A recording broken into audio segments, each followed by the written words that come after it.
ಉಪವಾಸ ಕೂತಾದ್ರೂ ನಾವು ಈ ಪರಶುರಾಮಪುರನ ತಾಲೂಕು ಮಾಡೋಕ್ಕೆ ಪ್ರಯತ್ನ ಪಡ್ತೀವಿ.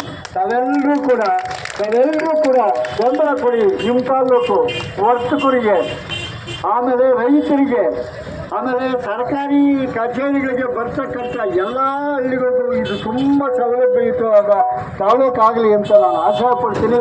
ತಾವೆಲ್ಲ ಇದಕ್ಕೆ ಬೆಂಬಲ ಕೊಡಬೇಕು ಅಂತ ನಾನು ಕೇಳಿ ಎರಡು ಮುಗಿಸ್ತೀನಿ. ಜೈ ಹಿಂದ್, ಜೈ ಕರ್ನಾಟಕ.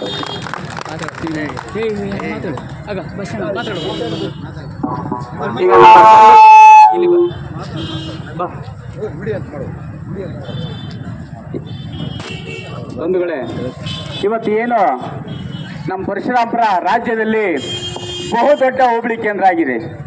ಇದು 2ನೇ ಸ್ಥಾನದಲ್ಲಿ ಇದೆ. ಇಂಥ ಒಂದು ಪ್ರದೇಶವನ್ನು ಚಿತ್ರದುರ್ಗ ಜಿಲ್ಲೆಯಲ್ಲಿ ಕಣ್ಮಣಿಯಾಗಿರ್ತಕ್ಕಂಥ ಒಂದು ಪ್ರಸಿದ್ಧ ಸ್ಥಳವಾಗಿದೆ. ಈ ಒಂದು ಪರಶುರಾಮಪುರ ಹೋಬಳಿ ಕೇಂದ್ರದಲ್ಲಿ ಸಕಲ ಕಚೇರಿಗಳ ವ್ಯವಸ್ಥೆ ಇದೆ, ಸಕಲ ಜನಸಂಖ್ಯೆ ಇದೆ. ಇಲ್ಲಿ ಯಾವುದೇ ರೀತಿ ಸರ್ಕಾರದ ಕಚೇರಿ ಕೊರತೆ ಇಲ್ಲ ಅಂತ ಹೇಳಕ್ಕೆ ಆಗ್ತಿಲ್ಲ. ಎಲ್ಲ ರೀತಿಯಲ್ಲಿ ಕೊರತೆಯನ್ನು ನೀಗಿಸಿ ಇವತ್ತು ಇಲಾಖೆಗಳು ಉಲ್ಬಣಗೊಂಡಿದ್ದಾವೆ. ಈ ಒಂದು ಕಾರ್ಯಕ್ರಮಕ್ಕೆ ಇರೋದ್ರಿಂದ ಸರ್ಕಾರಕ್ಕೆ ಯಾವುದೇ ರೀತಿ ಪೆಟ್ಟು ಬೀಳುವುದಿಲ್ಲ.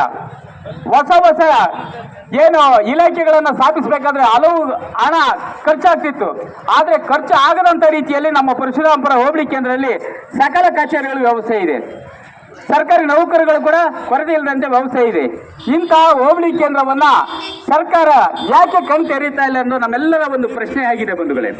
ಇದು ಹಲವು ದಶಕಗಳಿಂದ ಈ ಒಂದು ಕೂಗನ್ನು ಕೂಗ್ತಾ ಬರ್ತಾ ಇದ್ದೀವಿ.